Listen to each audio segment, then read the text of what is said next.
decided that I think I'm going to keep going. I want to go to Wakanai. I want to go to this most northern point of Hokkaido. And I think those ponies refreshed me a bit yesterday, so I think I'm going to give it a go.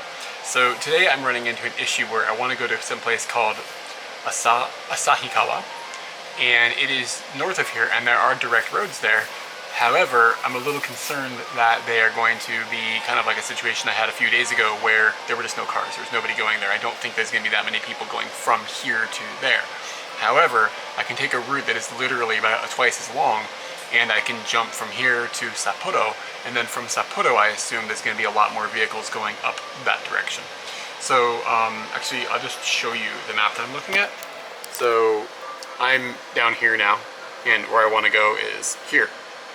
So as you can see, that's about 3 hours, but I'm a little worried about getting off. So this right here is a highway that goes over to Sapporo, and I'm worried about getting off here and being in literally the middle of nowhere and not being able to catch a ride on this road going up this direction. So I'm thinking about instead trying to hop a ride on this route, which would be taking me from here all the way over to Sapporo, where then I know, well, I assume there will be a lot more cars going up this direction. And it says that's 4.5 hours, so I guess it's not that much longer. I kind of wanted to see this area, but again, like, I'm just concerned I'm going to end up like shooting the entire day, like just waiting for a car that never comes. So I think I am going to take the more intelligent route and go this way. The first place that I plan to go from here is there's a Michiyo no Eki, one of the rest areas, about 5 kilometers from here. I'm going to try to hitch to that. And then from there, it's kind of near the highway. Maybe I can try to talk to people and be like, hey, is anybody going to Asahikawa? I have to look at it because I don't know the name of it yet.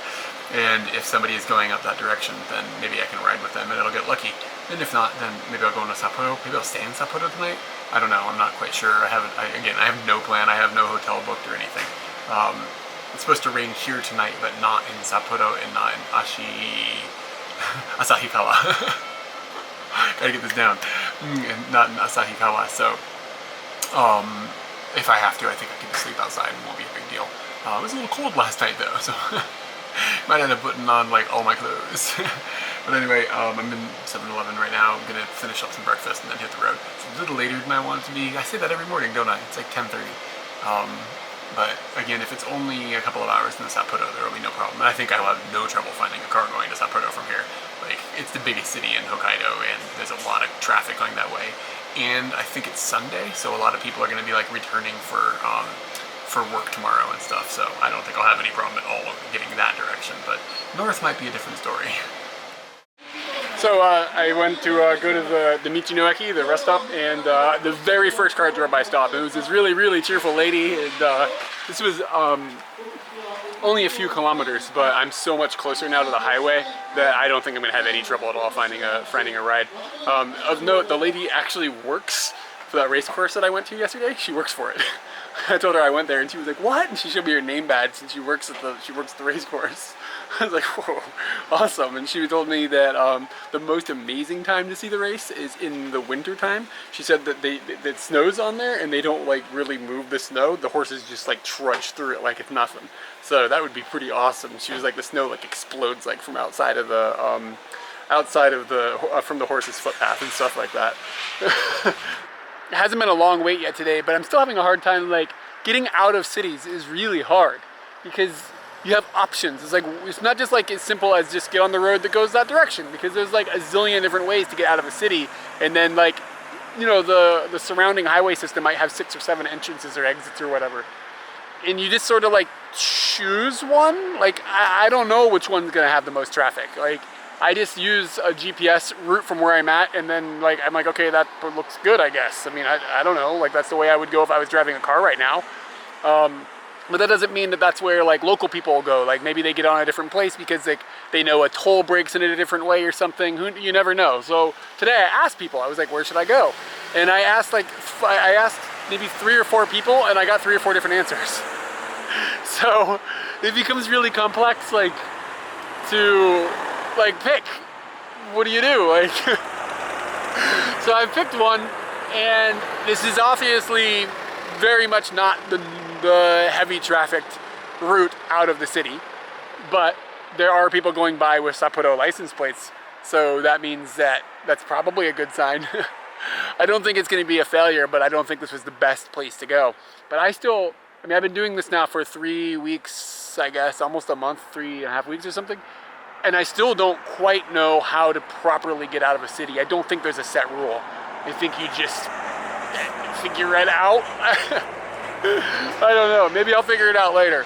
But this city isn't nearly as, I can actually stand kind of near an entrance. It's not like it was when I was in Sendai. That was a nightmare. Getting out of Sendai was the hardest I've had to do yet. But yeah, anyway, so I'm just waiting. Yeah, it's raining a little bit, surprise, surprise. All right, so I had thought about like, oh, by the way, I made it over the mountain range. I'm close to Sapporo. I'm not in Sapporo, but I don't think I'm gonna go to Sapporo for the reason I'm about to explain. They are having the Hokkaido Marathon today. And the guy that picked me up was like, if you go into the Hokkaido Marathon, like if you go into Sapporo right now, the roads are going to be a disaster. Everything's going to be closed down. Some of the highways are going to not have exits that are on and off. He's like, it's a mess. So luckily he doesn't live in Sapporo. He lives just in the direction of where I actually want to go in the end. So just a little bit outside of Sapporo. So he has dropped me off. I'm out in the middle of nowhere, but I'm right next to the highway. And hopefully I'll be able to catch a ride going up to Asahikawa, which is where I want to go. I think I said that right this time. And let's hope that that works out all right. He was a really chill old dude, but it was like a 2.5 hour ride, and it was easily the quietest ride I've had. I usually use I let other people kind of drive the conversation because I don't want to be asking things that they're not uncomfortable telling some rando that they just picked up on the side of the road. You know what I mean? Like, you don't want to get too investigative about somebody. So I let them ask the first questions and open up the conversation. And he just was not a very chatty dude. He was totally okay with just kind of hanging out. So we did a lot of just kind of hanging out for 2 hours. But it was a really nice ride. We popped that over that mountain range that's between Obihiro and Sapporo, and the weather is now beautiful. Hope it keeps this up. This is, I could live with this. This is the absolute perfect weather. The problem is, if I can't get a ride, I think I'm a long way away from anything. So, good news, I don't think there's any bears around here, so I'll probably be alright. Up where I was left was perfect because it was like the 10th car that drove by or something picked me up and drove me all the way to I'm on the outskirts of my goal today. They said it was 10 minutes into town by car. So I think I'm going to try to hitch into town from here. I'm going to look for a place that looks like a safe place to stand and set up my hitching shop because right here doesn't feel the safest. Just a lot of cars are going by really fast. It makes me nervous. So anyway, there was two dudes in a big van, like a 12-person van, and it was just these two guys, and the whole back of it was empty. So I got a little bit of a nap in because it was even less chatty than the ride I had earlier today. I'm not sure if it's me or if I've just gotten two non-chatty groups in a row. I mean, it's totally fine. I got a little bit of a nap, you know what I'm saying? But these dudes were just chilling. I think we said 3 or 4 things to each other.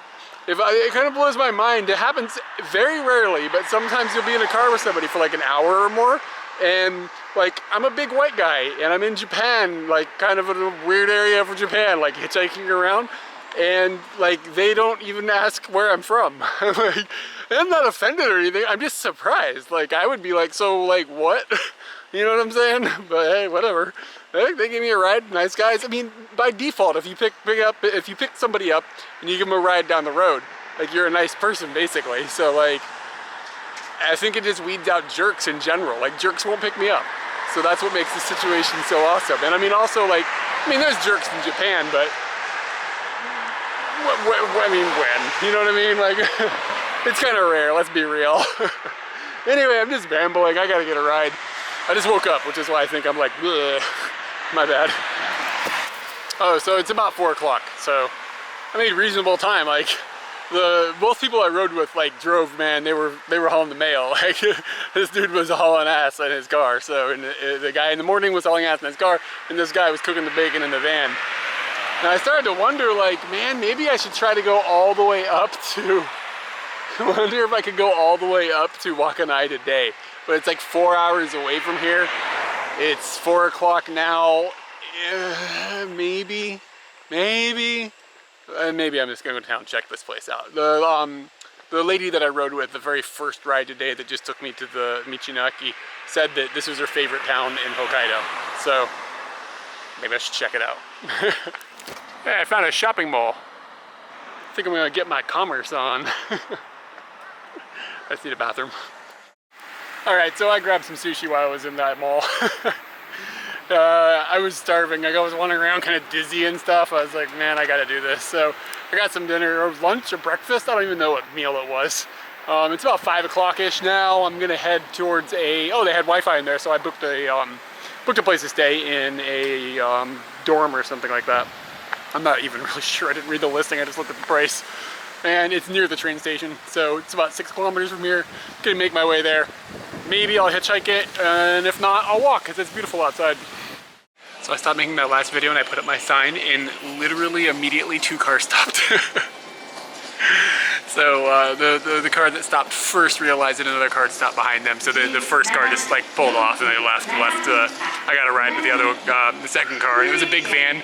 And the dude was, he just picked up some Kentucky Fried Chicken, and the van smelled amazing. There's like chicken everywhere. And he was a really, really clean cut, kind of a younger dude. And he was I think he said he was a sergeant in the Japanese army. I guess that's an army camp around here.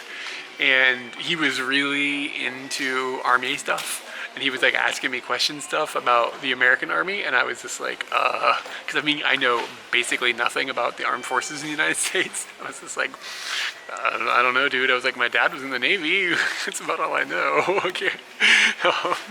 And he was like asking me about like some movie like American Sniper or something, and he was really into like that culture of stuff. It was interesting to see that. Since you just see that type of thing in Japan. Like, I hung out with that guy that was in the armed forces a couple days ago, but he didn't even talk about it at all. He's a radar technician, and he was just like, man, I just fix radars. But this guy was like into the culture, and when he would speak, his English was, he knew some words, like some things that he had picked up from movies and stuff, I guess. Whenever he had the chance, he would use English, but I think is really actually admirable. Like, just like to be that brave with like another language that you're not that comfortable with, to just start firing words out and stuff. Because like for most people, there's a big wall of getting through like speaking the language. Like just getting the balls up to say things is kind of tricky. But he was like just throwing it out there. And when I got out, when I got out of bed, he saluted me like this. I was just like, see you. It was a pretty cool guy though. He was fun. It would be really fun to go have a drink with that guy. And now I'm sitting inside of a train station that looks like they built it yesterday. It's really, really modern and really, really new looking. And I'm about 10 minutes walk away from the place that I'm staying. So I guess I'm gonna head that way and get rid of my bag, and then I'll think of what to do next. Not sure. So I got to my guest house, and this is the guest house. It's called Retro Guest House. And I'm starting to think what they meant to write was ghetto. But let me show you the most notable thing that I found so far in the 2 seconds I've been here. You come inside, and there's the front desk, and there's nobody here right now. I expected that, but wait, what?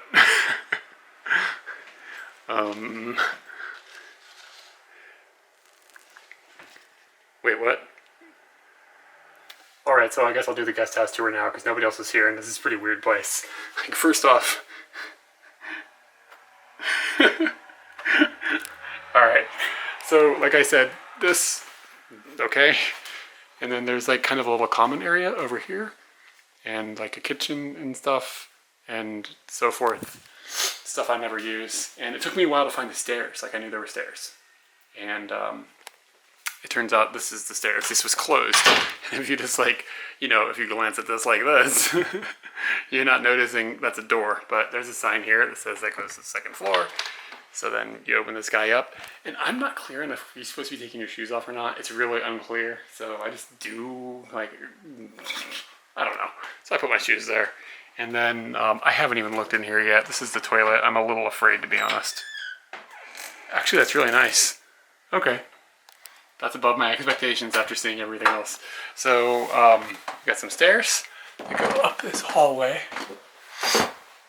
And I'm a little confused because the email they wrote me was like, the front room is where your stuff is supposed to go, like where you're staying. But I looked in the front room, there's supposed to be an envelope and stuff, but I don't see an envelope on the front room, because like the front room to me is the room that's like the front of the building. But I think maybe what they mean by that is the front room is the room that's the front of the stairs. I don't know. The Japanese and the English both don't make sense. So this is the front room where the front of the building is. That's where the street is. So I put my stuff there, but I noticed a note downstairs that said the same thing for somebody else, and they wrote their name on an envelope in this room. I wish they just used the stupid kanji name instead of this weird front room stuff. So this is another guy's dark. Ah, there we go. So here we go. Here's the room. And, I mean, fine, 3 beds. And there's envelopes on these beds, which makes more sense.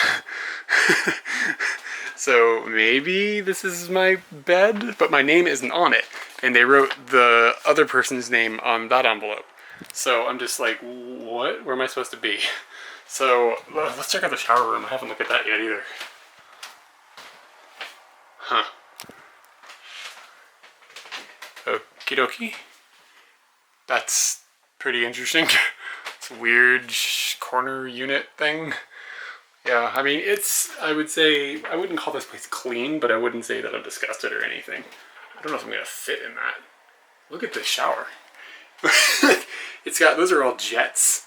And then it's got, does it have a regular shower head? I don't see one. And then it's got this thing falling out of the ceiling. What happens when you turn this thing on? I'm gonna go really slow here. So it's just falling from up there. I don't know, I'm not gonna mess with this thing. I'm afraid of the shower. Anyway, yeah, so that's where I'm staying. I don't know where to put my bag. Alright, so I have to admit I'm a little bit annoyed with this place already. On the listing on booking.com or whatever, it's listed way higher in price. I'm paying more than what the people are paying that are just walking in the door. First off, I find that kind of a bit of irritation.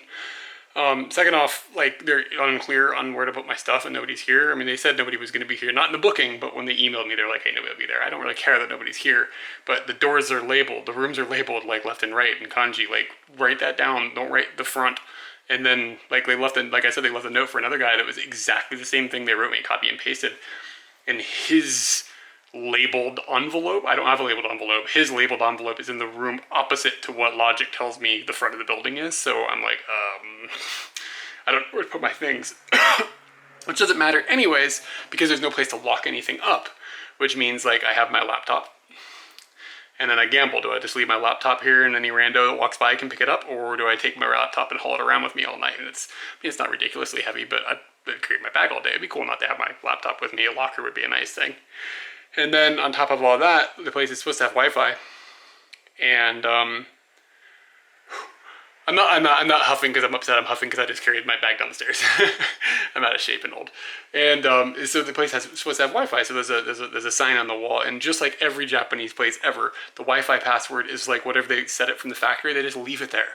They just leave the password there. So it's like this string of numbers and letters. It's like case sensitive and like 47 characters long. And it's just like, okay. And then the access point hasn't been renamed. And there's a million access points that are named very, very similar things. So you get this list of a bunch of access points with the same names. And you're like looking at this password and the access point just isn't on, I guess, because I can't figure out which one to connect to. Like, it's just not working. So I can't message them to tell them, like, hey, where do I put my bag? Like, what the hell is going on here?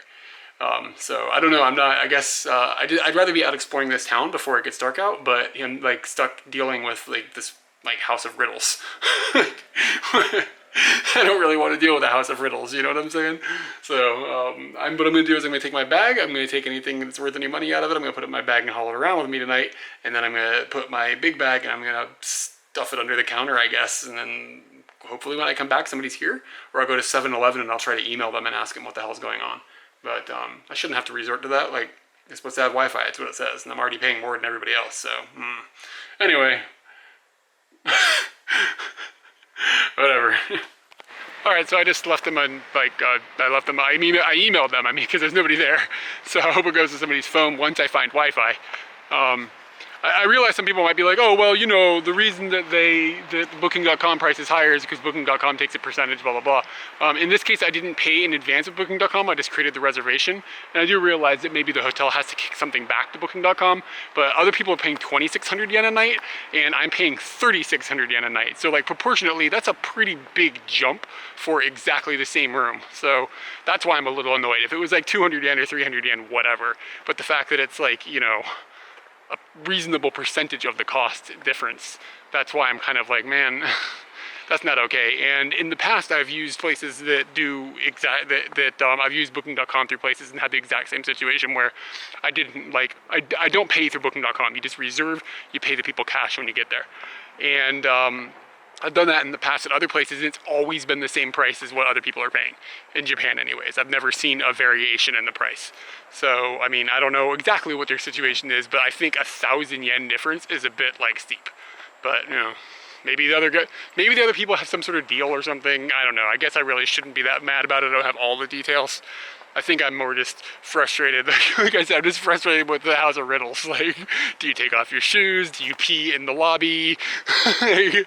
What the hell is going on in this place? Where's the Wi-Fi? Why are there no lockers? Is the shower gonna kill me? It's kind of fun on one hand, but on the other hand, I'm a little nervous. Usually you can check into a hotel, no problem, because everything makes sense. This is the one time you really could use some assistance. I just watched a lady grab a little tiny poodle that had just, you know, done a number 2. She grabbed him by his tail, backed him up and held him in place while she wiped his butt. It was just too much. Signing off. Hey everyone, hope you enjoyed that hitchhiking episode. So in the episode, not this one, but the one before, I had been kind of struggling, like, am I going to go south from here and go back to Tokyo, or if I'm going to go north, and yada, yada, yada. And it's pretty obvious based on this video that you just saw that I decided to go north. And that means there's going to be a few more hitchhiking episodes, and I get to check out some pretty cool places, like in the very, very, very most northern parts of Japan. There's a couple of islands there that are kind of famous that almost nobody, even Japanese people, have been to. It's quite rare for people to get a chance to visit them, so I got to check those out, and that'll be like playing out over the next couple episodes of the hitchhiking series. And I hope everybody's looking forward to checking that out. And if you enjoyed this, then of course please hit the thumbs up button and the bell. The bell. I know about the bell. Oh yeah, the bell. Yeah, have you seen my animation yet? Yeah. It's kind of ghetto the way it like circles. Yeah, it's cool. It's really hard to make like an animated circle. Like, it sounds like a really crazy thing, but it was like, it took me way longer than I want to admit. It looked crummy. But it works. Yeah, I got to zoom in, like that part's no problem. This is that circle is tricky. And I'm sure there's a really easy way to do it that I just couldn't figure out. And then we have, of course, as usual, we have Facebook, we have a Twitter that you can check out. Actually did a poll this week on Twitter. And, you're actually going to tell the results of that poll? I'm not going to talk about results. Yeah, you probably shouldn't talk about results considering your stature in the results. We were having lunch or something. We were having lunch together, right? And I don't know why we were talking about this, like, who's more badass. I don't know why you were talking about this. I was like, who's more badass, me or you? More badass, and I was like, well, you know, we have. And then all of a sudden you've got some poll on the internet, and you're losing. Yeah, I did pretty bad. I had a pretty bad standing in that. I think it was rigged, though, so. Thanks to all the people who voted for me. Yeah, it was probably a whole bunch of Russian spies or something that tilted the election. I don't know what you got going on. So. You got Putin connections, I think. There's going to be some investigations. And, yeah, we also have a webpage. Like, all of our trips, including the hitchhiking series, like when we take pictures and stuff, any pictures that come out like reasonably interesting, we put them on the webpage, and that's like a companion to all the videos. Well, what's the difference between the bell and subscribe? Subscribe just means that, like... Didn't we have this conversation? Yeah, but I just don't get why we've added a third thing in. I need you to be like the representative of YouTube that tells me that this isn't stupid. It's... Maybe it is. Maybe the subscribe button should be the bell button. So you can subscribe to people, and then when you go to YouTube, it gives you your list of subscriptions, right? Like you click on like my subscriptions, later. That gives you your list, and then that gives you something like what you want to watch. The bell means that when you want, you can set it per channel. Okay. right? And when that channel has activity, uploads, or does something like that, then you get a notification on your email or on your phone. Does subscribe not send you notifications? Subscribe does not send you by default notifications now. It'll send you like weekly updates or something. Here's a whole bunch of videos you might have missed or something like that, but wow. Yeah, it doesn't do. You don't use the internet much, do you? No, I don't use the internet much. So anyway, but yeah, I think this is good. This helps everybody understand the difference between so subscribe and the bell. Basically, if you have a YouTuber and you don't want to miss their videos, that bell will help out a lot. Like, it'll make it so you make sure you get your stuff. So people are just going to stop subscribing because the bell's a more efficient way for them to... I think you can use the bell instead of... I think what YouTube's logic was is that they didn't want people... If you subscribe to channels that you want to just remember that you like, but you don't want to be like constantly barraged by their information, you can stay subscribed but not be getting like a notification constantly. So you subscribe generally, yeah, and then you set the bell specifically for what you want to have be bothered about. Yeah. You want that reminder one because some people like post like 3 videos a day. Maybe you want to keep track of their channel, but you don't want to have your 3 emails a day from that channel or whatever. Good point. I guess that's the logic. Yeah. I don't know. It doesn't make bad sense. It doesn't make bad. Now that I've got that general and specific idea, I understand it. But before I was just like, these are just 2 buttons that are doing kind of similar things. Yeah, they're doing a little bit different. Yeah. But like I was saying, our website is a thing that exists. So if you want to check that out. What's the difference between the website and the what's the difference between a website and the internet? And I'm not that dumb. Wow. So a question. Let's see. I've got a question from Steve from Patreon. Oh yeah, I didn't even mention the Patreon. If you want to help us make more videos like this, Patreon is the way to do it. Yeah. Yeah, you can check that out Thanks as well. everybody on Patreon. Yeah, thank you. Steve says, I thought of something the other day. We were watching some vintage Katie and Eric. You got vintage? Vintage, yeah. It's been going on a while.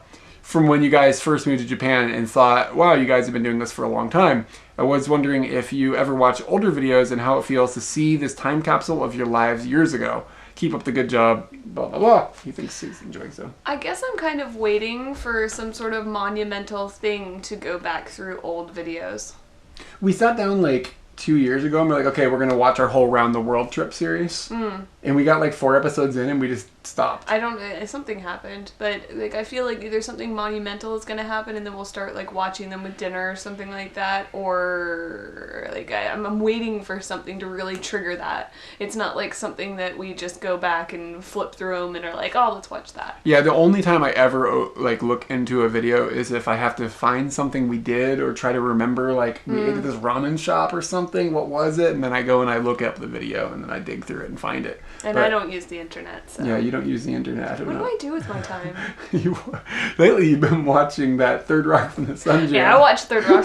That's my media shout out, is Third Rock from the Sun. Actually, I'd say about like 3rd season, it just stops being good. Really? But I can't stop watching it because I watch it while I exercise in the morning, and I need like a 25-minute video in the morning for exercising because I use it as like a must beat this time. But yeah, after like the 2nd season, the shtick is kind of done. So like the first 2, your shout out. First season was really fun, and now it's just like, okay, yeah, you're aliens and you don't know what's happening, and if you lived in Rutherford for 2 years and all Thanksgiving happened, oh my God, what do we do? All right. So that's just a mild media shout out. We'll just use that one. I'll use that. I don't know if I'll be able to find any information to put in the trailer, but everybody watching this has probably seen this already. It's on Netflix. Well, it was on Netflix when I was in America in January, but it might not be on there anymore. It's possible. Things slide in and out. So anyway, our old videos, we don't really watch them that much. You don't watch our new videos. No. Yeah. Well, I want to watch it with you, and you've already watched it 4,000 times, and then I'd feel bad about making you watch it a 4,001 time. Yeah. And I tried to watch them at work during my lunch, but it never works out. Some of them are longer than my lunch, so then I end up seeing only like that bit of it, and then most days I don't really have a lunch. Part of it too is like we lived it, so it's just like if I lived it like last week, and then I edited it all week this week. I don't really want to see it again right now, but I do think that at some point, I imagine. Yeah, I'm waiting for that moment where it's like, okay, now we're gonna do that again. But when I do see our older videos, like I think a lot of things about like, especially like the round the world trip stuff when we were just shooting like completely off the cuff with like no idea what we were doing. Like I see like, I think they're good because they're so incredibly honest, and like I don't think that we're dishonest now, but it was just really raw, like the things that we were doing, and like because we had no idea what we were doing and stuff, it made it the atmosphere, it was quite a bit different. And it's interesting to just see like, I mean, your hair is so long, that strikes us every time when we see that. Like things like that really stick out. And I see I've improved in like editing and stuff quite a bit, and like our video quality has gotten a lot better and stuff. But so like my job in the videos is like to be funny, and I really feel like, you know, I've just kept it. You think you've just maintained your... I've just maintained the humor. I'm doing a good job. I'm Michael Stipe. You're Michael Stipe? I'm Michael Stipe. What does that mean? It's because we watched that stuff about REM. Another media shout out. We watched that stuff about REM, and the guitarist from REM was saying that they changed and did many different things with music, but the glue of the situation was Michael Stipe's voice. Oh. That didn't change. That stayed the same. So you've been getting better, and we've been getting better, but my humor is really just the Michael Stipe of the whole thing. Okay? Just want to let you know. You're going to hurt your arm patting yourself on the back. Yeah, let me just get over here, wrap it around. Alright, so if you want to check out more of Katie's humor in future videos, there should be some more of that coming up. You should probably subscribe, and then also specifically adjust your bell notification to bother you every time we put a video up. Thanks, everyone.